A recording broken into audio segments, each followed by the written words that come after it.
Hi hello friends, good morning all of you. MRL study studio ಚಾನಲ್ಗೆ ತಮಗೆಲ್ಲರಿಗೂ ಸ್ವಾಗತಿಸುತ್ತಾ ಇವತ್ತಿನ ತರಗತಿಯಲ್ಲಿ 6ನೇ ತರಗತಿಯ ದೈಹಿಕ ಶಿಕ್ಷಣ ಪಠ್ಯ ಪುಸ್ತಕ ಪಾರ್ಟ್ 2 ಅಲ್ಲಿ ಬರುವಂಥ ರಾಷ್ಟ್ರೀಯ ಭಾವೈಕ್ಯತೆ ಈ ಒಂದು ವಿಷಯದ ಮೇಲೆ ಇವತ್ತಿನ ತರಗತಿಯನ್ನು ಮಾಡ್ತಾಯಿದ್ದೀನಿ. ಈ ಒಂದು ಲೆಸನಲ್ಲಿ ನಾವು ಏನು ತಿಳ್ಕೊಂಡ್ರೆ ರಾಷ್ಟ್ರಧ್ವಜದ ವರ್ಣನೆ ಬಗ್ಗೆ ತಿಳ್ಕೊತೀವಿ, ರಾಷ್ಟ್ರಧ್ವಜವನ್ನು ಉಪಯೋಗಿಸುವ ಸಂದರ್ಭಗಳು ಯಾವ್ಯಾವು ಅನ್ನೋದ್ರ ಬಗ್ಗೆ ಸಂಕ್ಷಿಪ್ತವಾಗಿ ತಿಳ್ಕೊತೀವಿ. ಪ್ರತಿಯೊಂದು ರಾಷ್ಟ್ರವು ತನ್ನದೇ ಆದಂತಹ ರಾಷ್ಟ್ರಧ್ವಜವನ್ನು ಏನು ಮಾಡಿದೆ, ಹೊಂದಿದೆ. ಅದು ಗೌರವಯುತವಾದಂತಹದ್ದು. ರಾಷ್ಟ್ರಧ್ವಜವನ್ನು ಸಂರಕ್ಷಿಸುವುದು ಪ್ರತಿಯೊಬ್ಬ ನಾಗರಿಕನ ಒಂದು ಕರ್ತವ್ಯ ಆಗಿರ್ತದೆ. ತ್ರಿವರ್ಣ ಧ್ವಜವು ನಮ್ಮ ರಾಷ್ಟ್ರದ ಸ್ವಾತಂತ್ರ್ಯದ ಸಂಕೇತವಾಗಿದೆ. ಒಂದು ದೇಶದಲ್ಲಿನ ವಿಭಿನ್ನ ಜಾತಿ, ಪಂಥಗಳು ಮತ್ತು ವಿಭಿನ್ನ ಸಂಸ್ಕೃತಿಯ ಜನರನ್ನು ಒಂದೇ ಧ್ವಜದಡಿಯಲ್ಲಿ ತಂದು ದೇಶದ ಏಕತೆಯನ್ನು ಸಾರುವಂತಹ ಒಂದು ಸಾಧನ ಇದಾಗಿದೆ. ಪ್ರಜೆಗಳಲ್ಲಿ ದೇಶಾಭಿಮಾನವನ್ನು ಏನು ಮಾಡ್ತೈತೆ, ಇದು ಈ ಒಂದು ರಾಷ್ಟ್ರಧ್ವಜ ಮೂಡಿಸ್ತೈತೆ. ಪ್ರಜೆಗಳಲ್ಲಿ ರಾಷ್ಟ್ರಾಭಿಮಾನವನ್ನು ಮೂಡಿಸುತ್ತದೆ. ಯಾವುದು? ರಾಷ್ಟ್ರಧ್ವಜ.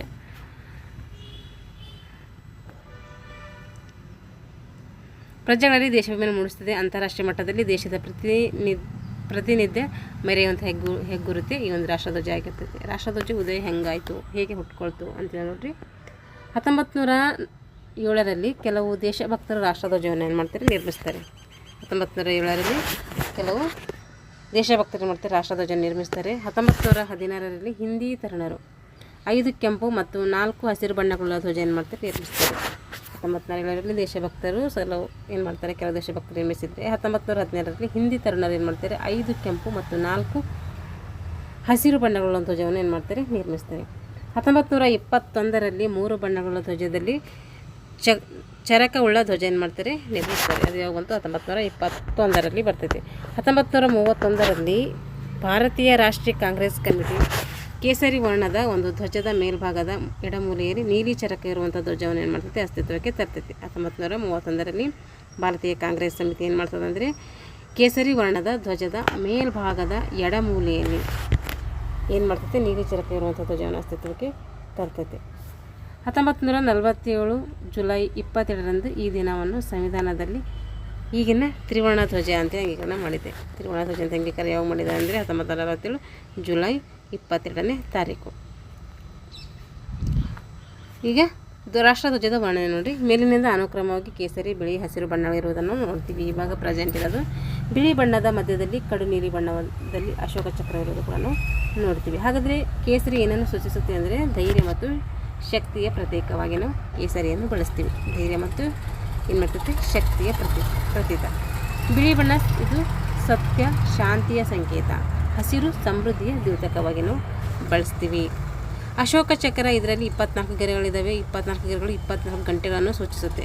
ಇದು ನೀಲಿ ಬಣ್ಣದ ಚಕ್ರ ಆಗಿರ್ತೈತೆ. ಇದು ಸಾರನಾಥದಲ್ಲಿರುವಂಥ ಅಶೋಕ ಸ್ತಂಭದಿಂದ ಏನು ಮಾಡಿದ್ರೆ ಆಯ್ಕೆ ಮಾಡ್ಕೊಂಡಿದೆ. ಇದು 24 ಗಂಟೆಗಳನ್ನು ಸೂಚಿಸುತ್ತದೆ ಹಾಗೂ ದೇಶದ ಪ್ರಗತಿಯ ದ್ಯೋತಕವಾಗಿ ಇದನ್ನು ಅಳವಡಿಸ್ಕೊಂಡಿದ್ದೀವಿ. ನೀಲಿ ಬಣ್ಣವು ನೀಲಿ ಸಾಗರ, ನೀಲಾಕಾಶ, ಮನೋವೈಶಲ್ಯದ ಪ್ರತೀಕವಾಗಿದೆ. ನೀಲಿ ಬಣ್ಣ ಇದಾಗಿದೆ. ನೀಲಿ ಬಣ್ಣವು ನೀಲ ಸಾಗರ ಮತ್ತು ನೀಲಾಕಾಶ ಈ ಒಂದು ಮನೋವೈಶಲ್ಯದ ಒಂದು ಪ್ರತೀಕವಾಗಿ ಬಳಸ್ತೀವಿ. ಕೇಸರಿದಾಗ ಬಳಸ್ತೀವಿ ತ್ಯಾಗ ಮತ್ತು ಶಕ್ತಿಯ ಸಂಕೇತವಾಗಿ ನಾವು ಕೇಸರಿಯನ್ನು ಬಳಸಿದರೆ, ಹಾಗೆ ಬಿಳಿ ಏನು ಮಾಡ್ತೀವಿ, ಶಾಂತಿಯ ಸಂಕೇತವಾಗಿ ಬಳಸ್ತೀವಿ. ಹಸಿರು ಸಸ್ಯ ಸಮೃದ್ಧಿಯ ಸಂಕೇತವಾಗಿ ಬಳಸ್ತೀವಿ. ಇದರಲ್ಲಿ 3 ನೋಟಲ್ಲಿದ್ದಾವೆ. ಧೈರ್ಯ ಮತ್ತು ಶಕ್ತಿಯ ಪ್ರತೀಕ ಯಾವುದು, ಕೇಸರಿ. ಸತ್ಯ ಮತ್ತು ಶಾಂತಿಯ ಸಂಕೇತ ಯಾವುದು, ಬಿಳಿ. ಸತ್ಯನೂ ಹೇಳುತ್ತೆ, ಶಾಂತಿನೂ ಹೇಳುತ್ತೆ. ಹಸಿರು ಇದು ಸಮೃದ್ಧಿಗೆ ದ್ಯೋತಕವಾಗಿ. ನೀಲಿ ಬಣ್ಣ ನೀಲಸಾಗರ, ನೀಲಾಕಾಶದ ಬಗ್ಗೆ ಕುರಿತು ಏನು ಮಾಡ್ತೈತೆ, ಜಾಗೃತಿಯನ್ನು ಮೂಡಿಸ್ತೈತೆ. ಹಾಗಾದರೆ ರಾಷ್ಟ್ರಧ್ವಜವನ್ನು ನೋಡಿದ್ವಿ. ಈಗ ರಾಷ್ಟ್ರಧ್ವಜ ಹೇಗೆ ಉಪಯೋಗಿಸುವ ಸಂದರ್ಭಗಳಿವು ಮತ್ತು ಹೇಗೆ ಉಪಯೋಗಿಸುತ್ತೆ ಅಂತೇಳಿ. ರಾಷ್ಟ್ರಧ್ವಜವನ್ನು ಹಾರಿಸುವಾಗ ಗೌರವಯುತವಾಗಿ ಮತ್ತು ಸ್ಪಷ್ಟವಾಗಿ ಎಲ್ಲರಿಗೆ ಕಾಣುವಂತೆ ಹಾರಿಸಬೇಕು. ಸೂರ್ಯೋದಯದಿಂದ ಸೂರ್ಯಾಸ್ತದವರೆಗೆ ರಾಷ್ಟ್ರಧ್ವಜವನ್ನು ಹಾರಿಸಬೇಕು. ಸರ್ಕಾರಿ ಕಚೇರಿಗಳು ಹಾಗೂ ಸರ್ಕಾರದಿಂದ ಮಾನ್ಯತೆ ಪಡೆದ ಸಂಸ್ಥೆಗಳಲ್ಲಿ ಎಲ್ಲ ದಿನಗಳಲ್ಲಿ ರಾಷ್ಟ್ರಧ್ವಜವನ್ನು ಮೇಲಿನಂತೆ ಹಾರಿಸಬೇಕು. ರಾಷ್ಟ್ರೀಯ ಹಬ್ಬಗಳಾದಂಥ ಆಗಸ್ಟ್ 15 ಸ್ವತಂತ್ರ ದಿನಾಚರಣೆ, ಜನವರಿ 26 ಗಣರಾಜ್ಯೋತ್ಸವ ದಿನಾಚರಣೆಗಳಂದು ಶಾಲಾ ಕಾಲೇಜುಗಳಲ್ಲಿ ಕಡ್ಡಾಯವಾಗಿ ರಾಷ್ಟ್ರಧ್ವಜವನ್ನು ಹಾರಿಸ್ತೀವಿ. ಅಂತಾರಾಷ್ಟ್ರೀಯ ಮಟ್ಟದ ಕ್ರೀಡಾ ಸ್ಪರ್ಧೆಗಳಲ್ಲಿ ಸ್ವರ್ಣ ಪದಕ ಪಡೆಯುವಾಗ ರಾಷ್ಟ್ರಗೀತೆಯನ್ನು ನುಡಿಸ್ತೀವಿ. ಅಂತಾರಾಷ್ಟ್ರೀಯ ಮಟ್ಟದಲ್ಲಿ ಏನಾದರೂ ಕ್ರೀಡಾ ಸಾಧನೆ ಮಾಡಿದ್ದಾರೆ ಅಂದರೆ ಏನು ಮಾಡ್ತೀವಿ, ನಾವು ಅವರಿಗೆ ಸ್ವರ್ಣ ಪದಕ ಪಡೆದುಕೊಂಡ್ರೆ ರಾಷ್ಟ್ರಗೀತೆ ನುಡಿಸ್ತೀವಿ. ಜೊತೆಯಲ್ಲಿಯೇ ರಾಷ್ಟ್ರಧ್ವಜವನ್ನು ಇತರ ದೇಶಗಳಿಗಿಂತ ಮೇಲಕ್ಕೆ ಏನು ಮಾಡ್ತೀವಿ, ಹಾರಿಸ್ತೀವಿ. ಇದು ನಮ್ಮ ಹೆಮ್ಮೆಯ ವಿಷಯ. ಪದಕ ಪ್ರಶಸ್ತಿಗಳು ಸಾಧಕನ ಸ್ವತ್ತೇ ಹೊರತು ಸೋಮಾರಿಯ ಸ್ವತ್ತಲ್ಲ. ನಾವು ಪದಕ ಪ್ರಶಸ್ತಿ ಏನಾದರೂ ಪಡ್ಕೋಬೇಕಾದ್ರೆ ಅದು ಸಾಧಕ, ನಾವೇನಾದರೂ ಸಾಧನೆ ಮಾಡಿದ್ರೆ ಮಾತ್ರ ನಮಗೆ ಕೊಡ್ತಾರೆ. ಸೋಮಾರಿಗೆ ಏನು ಪ್ರಶಸ್ತಿಗಳು ಸಿಗೋದಿಲ್ಲ, ಅಂದರೆ ಸೋಮಾರಿತನ ಮಾಡಿದ್ರೆ ನಮ್ಗೆ ಏನೂ ಸಿಗೋದಿಲ್ಲ ಅಂತ ಅರ್ಥ. ಕ್ರೀಡಾ ಸಾಧಕಕ್ಕೆ ನೀಡಲಾಗುವ ಪ್ರಶಸ್ತಿಗಳು ನೋಡಿರಿ. ಅರ್ಜುನ ಪ್ರಶಸ್ತಿ ಎಷ್ಟರಲ್ಲಿ ಸ್ಥಾಪನೆ ಆಯ್ತಂದರೆ 1961ರಲ್ಲಿ ಸ್ಥಾಪನೆ ಆಗ್ತೈತಿ. ಇದು ಭಾರತ ಸರ್ಕಾರ ನೀಡ್ತೈತೆ. ಕ್ರೀಡಾ ಒಂದು ಸಾಧನೆ ಮಾಡಿದಂಥ ಕ್ರೀಡಾಪಟುಗಳಿಗೆ ನೀಡ್ತಾರೆ. ಅರ್ಜುನ ಪ್ರಶಸ್ತಿಯನ್ನು 1961ರ ಅಸ್ತಿತ್ವಕ್ಕೆ ಬಂದಿರುತ್ತೆ. ಈ ಪ್ರಶಸ್ತಿ ಎಷ್ಟು ಬಹುಮಾನ ಒಳಗೊಂಡಿದೆ ಅಂದರೆ 15 ಲಕ್ಷ ಬಹುಮಾನ ಒಳಗೊಂಡಿದೆ ಮತ್ತು ಕಂಚಿನಿಂದ ನಿರ್ಮಿಸಿದ ಅರ್ಜುನನ ಮೂರ್ತಿ ಮತ್ತು ಪ್ರಮಾಣ ಪತ್ರವನ್ನು ಇದು ಹೊಂದಿದೆ. ಈ ಪ್ರಶಸ್ತಿ ಪ್ರದಾನ ಮಾಡುವಾಗ ಕ್ರೀಡಾಪಟುವಿನ ಪ್ರಸ್ತುತ ವರ್ಷದ ಸಾಧನೆ ಹಾಗೂ ಹಿಂದಿನ 3 ವರ್ಷದ ಅಂತಾರಾಷ್ಟ್ರೀಯ ಮಟ್ಟದಲ್ಲಿನ ಸಾಧನೆಯನ್ನು ಪರಿಗಣಿಸಿ ಈ ಪ್ರಶಸ್ತಿ ನೀಡ್ತಾರೆ. ಇದರೊಂದಿಗೆ ಕ್ರೀಡಾಪಟುವು ಅತ್ಯುತ್ತಮ ನಾಯಕತ್ವ ಗುಣ ಹೊಂದಿರಬೇಕು, ಕ್ರೀಡಾ ಮನೋಭಾವನೆ ಹೊಂದಿರಬೇಕು, ಶಿಸ್ತು ಇರಬೇಕು, ಒಲಿಂಪಿಕ್ ಕ್ರೀಡೆ ಮತ್ತು ಏಷ್ಯನ್ ಕ್ರೀಡಾಕೂಟ, ಕಾಮನ್ವೆಲ್ತ್ ಕ್ರೀಡಾಕೂಟ, ವಿಶ್ವಕಪ್, ವಿಶ್ವ ಚಾಂಪಿಯನ್ಶಿಪ್ಗಳಲ್ಲಿ ನೀಡಬೇಕು, ಕಡ್ಡಾಯವಾಗಿ ಭಾಗವಹಿಸಬೇಕು. ಕ್ರೀಡೆಗಳಲ್ಲಿ ಮತ್ತು ಕ್ರಿಕೆಟ್ನಲ್ಲಿನ ಸಾಧನೆಗಳನ್ನು ಪರಿಗಣನೆಗೆ ತೆಗೆದುಕೊಳ್ಳಲಾಗುವುದು. ಕ್ರೀಡೆಗಳಲ್ಲಿ ಮತ್ತು ಕ್ರಿಕೆಟಲ್ಲಿನ ಸಾಧನೆ ಕೂಡ ಪರಿಗಣನೆಗೆ ತೆಗೆದುಕೊಂಡು ಈ ಪ್ರಶಸ್ತಿಯನ್ನು ನೀಡ್ತಾರೆ. ಭಾರತೀಯ ಕ್ರೀಡೆಗಳು ಮತ್ತು ವಿಕಲಚೇತನರ ಕ್ರೀಡಾಕೂಟಗಳನ್ನು ಇತ್ತೀಚೆಗಿನ ದಿನಗಳಲ್ಲಿ ಏನಾಗ್ತಿದ್ದಾವೆ, ಸೇರ್ಪಡೆ ಆಗ್ತಿದ್ದಾವೆ. ಈಗ ದ್ರೋಣಾಚಾರ್ಯ ಪ್ರಶಸ್ತಿ.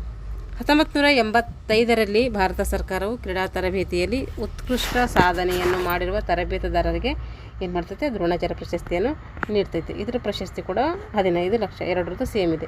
ಇಲ್ಲಿ ದ್ರೋಣಾಚಾರ್ಯನ ಕಂಚಿನ ಮೂರ್ತಿ ಇರ್ತೈತೆ, ಪ್ರಮಾಣ ಪತ್ರ ಇರ್ತೈತೆ. ಭಾರತದಲ್ಲಿ ಉತ್ತಮ ಕ್ರೀಡಾಪಟುಗಳನ್ನು ಸೃಷ್ಟಿ ಮಾಡಿದಂತಹ ಕ್ರೀಡಾ ತರಬೇತುದಾರರಿಗೆ ಪ್ರೇರೇಪಣೆಯಲ್ಲಿ ಈ ಪ್ರಶಸ್ತಿಯನ್ನು ನೀಡ್ತಾರೆ. ಭಾರತದ ಕ್ರೀಡಾ ಸಾಧನೆಯನ್ನು ಹೆಚ್ಚಿಸುವುದು ಮತ್ತು ಈ ಪ್ರಶಸ್ತಿ ಇದು ಕೊಡ್ತೀವಿ ಅಂದರೆ ಭಾರತದಲ್ಲಿ ಕ್ರೀಡಾ ಒಂದು ಸಾಧನೆ ಹೆಚ್ಚಿಸಬೇಕಂತೇಳಿ ಈ ಪ್ರಶಸ್ತಿ ತರಬೇತುದಾರರಿಗೆ ಕೊಡ್ತೀವಿ.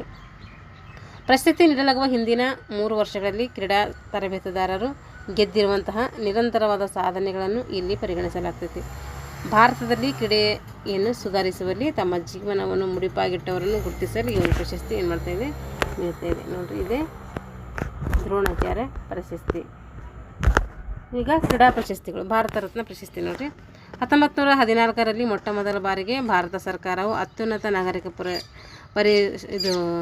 ಪುರಸ್ಕಾರವಾದಂಥ ಭಾರತ ರತ್ನ ಪ್ರಶಸ್ತಿಯನ್ನು ಕ್ರೀಡಾಪಟುಗಳಿಗೆ ನೀಡಿ ಮಾಡಿದೆ, ಗೌರವಿಸಿ. 2014ರಲ್ಲಿ ಯಾರಿಗೆ ಸಿಕ್ಕಿದೆ, ಸಚಿನ್ ತೆಂಡೂಲ್ಕರ್ ಅವರಿಗೆ ಸಿಕ್ಕಿದೆ. ಇವರ ಪೂರ್ಣ ಹೆಸರು ಶ್ರೀ ಸಚಿನ್ ರಮೇಶ್ ತೆಂಡೂಲ್ಕರ್ ಅಂತೇಳಿ. ಇದು ಅತ್ಯುನ್ನತ ಪ್ರಶಸ್ತಿ ಅಂತೇಳಿ ನಾವು ಕರಿತೀವಿ. ಇಷ್ಟೇನಾಯಿತು ಪ್ರಶಸ್ತಿಗಳು ಮತ್ತು ರಾಷ್ಟ್ರಧ್ವಜದ ಬಗ್ಗೆ ನಾವು ಸಂಕ್ಷಿಪ್ತವಾಗಿ ತಿಳ್ಕೊಂಡಿದ್ದೀವಿ.